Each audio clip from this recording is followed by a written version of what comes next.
Hello and welcome to this BuyBotPro video. I hope you're doing well. Today what I wanted to do was talk a little bit about something that I've seen mentioned a couple of times just while looking through various sort of like Amazon related content and on various forums and so forth. And it's just something that I've seen like various sellers mention from time to time. Both those that are new and experienced. It ends up being sort of like more new sellers, but I'm sure it's something that must concern sort of a number of sellers if I've seen it pop up so many times. But basically what I wanted to do was kind of debunk the myth of product saturation.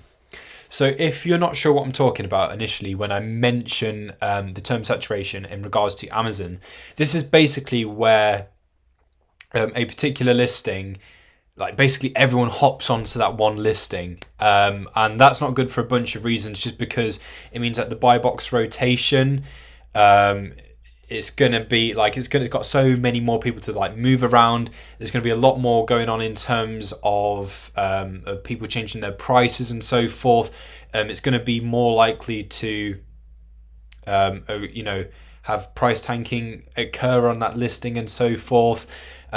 And it's just like everyone on the same thing. So sales are going to inevitably be slow on that listing.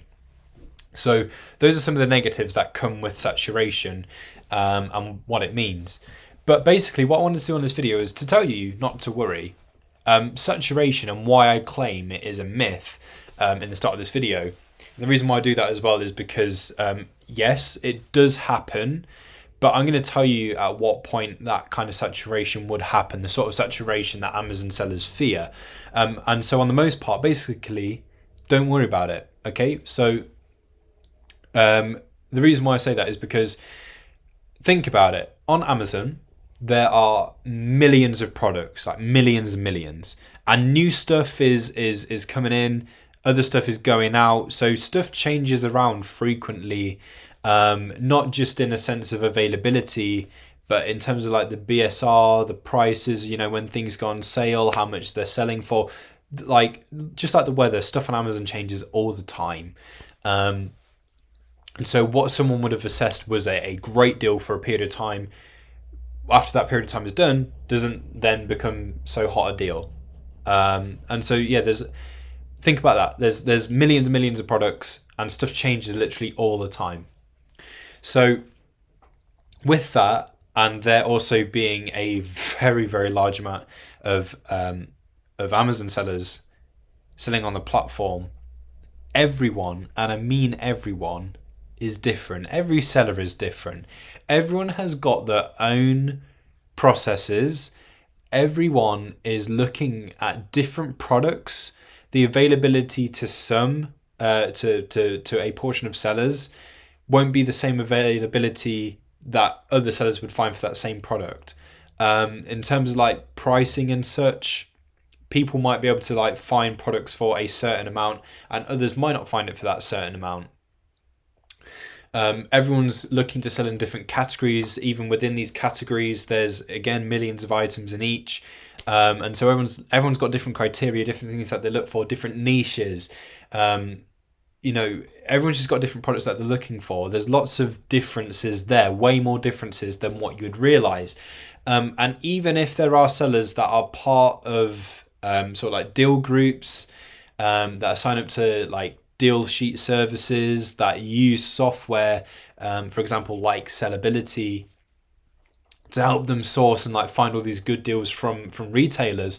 Again, in that pile of good deals, even if you find a pile of good deals yourself, you're going to pick whatever suits your business best, whatever suits you best. Not everyone is going to be picking the exact same things because, as I say, there's different products that people go for. People have different niches, different categories that they want to sell, and different subcategories that they want to focus on. There's different availabilities for everyone. There's different prices that people can find it for. So whether someone might be able to find a product for a certain price that makes it profitable for them, but someone that's not able to find it for that exact price, it won't be profitable for them. So again, there is a massive difference in what everyone's looking for. And so even if you do use various sort of aids to help you, deal sheet services, deal groups and so forth, as long as there is a healthy flow and you know that not everyone is getting the exact same thing, then saturation is not really something that you have to worry about. But let me tell you when you do have to worry about it and when it would potentially occur. So let's say you're part of a deal group. This is probably the instance where you're most likely to find it being a thing. If you're part of like a deal group, let's say there are 500 people in this Amazon selling Discord group. And as part of being in that Discord group, basically in a week, like 2-3 deals are shared. But you've got all 500 eyes on just those same 3 deals, as opposed to everyone using sort of their own resources, their own things like deal sheet services, sourcing softwares and all that to find different deals, different good deals that are going to work out for them. You've got all 500 eyes on those 3 deals rather than them being spread amongst a massive range of deals. So of course with that, the chances of people hopping on those exact same items is a whole lot higher. Because again, all 500 eyes are on those 3 deals and those 3 deals only. So that is where you're most likely to find saturation. And so in the grand scheme of things, unless you are in a group and you do go ahead with one of those items that loads of other people are looking at where it's exactly the same, then you don't have to worry about it. Of course, if you are in a group and something like that happens, then you don't participate. If you know that so many of the people are looking at that exact same listing. So avoiding that, then saturation isn't really something that you would find that occurs. Sometimes you get the odd coincidence where it just so happens that people in all different circumstances have happened to come across that same listing, so you find that it ends up getting a bit busier. But other than that, the chances of it are relatively small. A lot smaller than what it's made out to be when you look on various forums or in comment sections and things like that. So saturation, as I say, is not something to be as worried about as what people make out you should be. It's not as big a problem as again what it's made out to be. It's like a molehill that's been turned into a mountain. It doesn't need to be that, because that's not the case. Amazon is a massive place, and again, what everyone looks for is very different. So those are the key things to basically take away from this video.